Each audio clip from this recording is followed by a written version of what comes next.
The Prophet Muhammad ﷺ told us that whoever builds a mosque for Allah, Allah will build for him a similar house in Jannah. And we know the great reward that will not only be gained, but rather will fill your grave after your death. Whenever someone prays there, whenever someone gives shahada in the masjid, whenever someone learns something in the masjid, yes, that will be something that you'll have on your scale.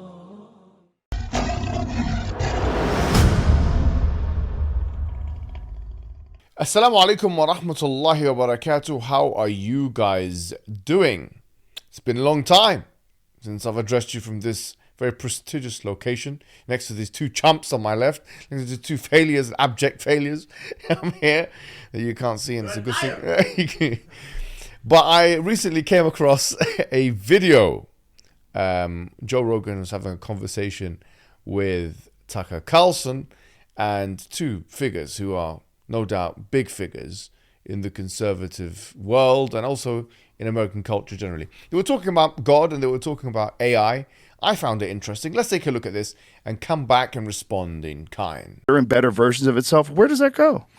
That goes to a God. It literally can create universes. But what kind of God? So, like, I think of it this way. So the first stage of the Industrial Revolution consisted of people building machines that were stronger than the human body. Right. Right? So the steam-powered loom. Sure. The backhoe. Combustion engine. Combustion engine. They replace muscles. Right. Right. So that's what the machine does. It becomes stronger than the human body. The second stage, which we're in the middle of, consists of creating machines that are more powerful than the human mind. That's what computing is. And I would say AI or supercomputing is just that exponentially. Yeah. But that doesn't make it a god in the sense that the machine, however powerful it is, any more than a backhoe is a god because it can dig a trench faster than 100 men, it is still something that people created. Yes, it's an interesting video. I think it's very interesting because I think they were coming from different perspectives, different paradigms. Joe Rogan is an atheist or an agnostic, from my understanding. I might be wrong about that. Maybe he's changed his views. And Tucker Carlson, I think, may be a Christian. So this is probably where the disagreement, if we want to call it that, because really they weren't overtly disagreeing, although in wording they were, may be as a result of. A God is different to God, right, with a capital G, because God with a capital G refers to what we would consider to be the creator of the universe, you see, the maintainer of the universe, the sustainer of the universe, the one with volition and will and power and knowledge. This is usually the definition of a God which most people accept. Having said this, on the issue of AI, the reason why AI cannot be even less than a God and be conscious is because it always requires an inputter. This is the reality of the situation. As much as AI develops, listen carefully to this, please, yes? As much as AI develops, there's always going to be an inputter that is required. It's never going to have a first-person subjective experience. It's never going to have consciousness. And consciousness is really defined as an inner personal subjective state. A computer or a machine will never feel anything in the same way as a human being or even an animal would be considered to be able to feel something. Anger, love, it will never do so. And there are many experiments that have been done and discussions that have been had in the world of philosophy under the banner of what is referred to as the hard problem of consciousness, which people find hard in the first place to define. That one can refer to if they want more information about this. But one of the interesting things is referred to as the Chinese room experiment. And once again, I don't have time to speak to you about or spell out how that looks. But the point is, look, computers and software are essentially loops and conditionals. That's what they are, loops and conditionals. And they always require an inputter. They will never feel anything. They'll never have first-person subjective experience. They'll never graduate to the level of a human being or an animal. And this is very interesting because the Qur'an, of course, we as Muslims believe that this is the word of God.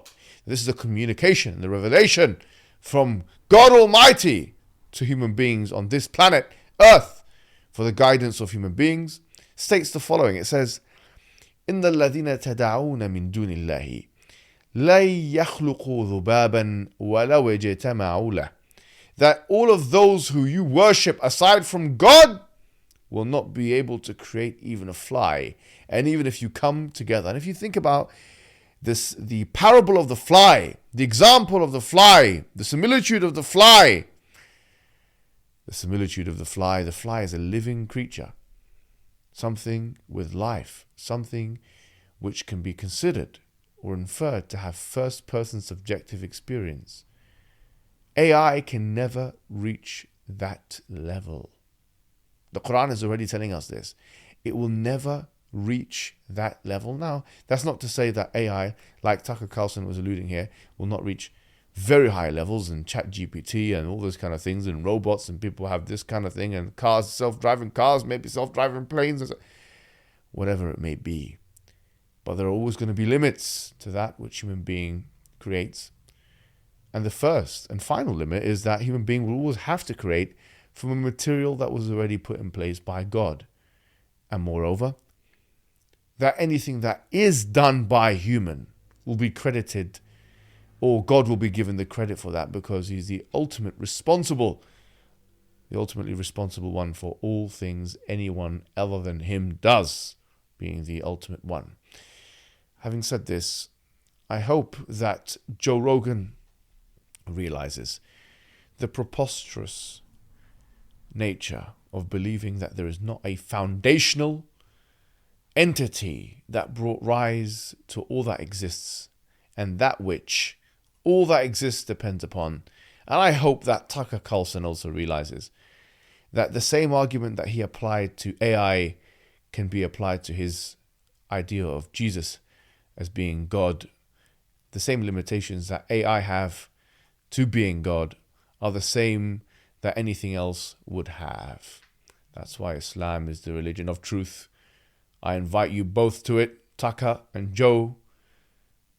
Wassalamu alaikum wa rahmatullahi wa barakatuh. Hey you! Are you wasting your time on social media again? Your brothers and sisters in Islam Net from Norway are establishing a masjid, a da'wah center. Establishing a masjid to convey the message of Islam is one of the best deeds a Muslim can do. There's a huge need for it in Norway. You know this and I know this. So that makes the reward even greater. So give generously and Allah Azza wa Jal will give you even more.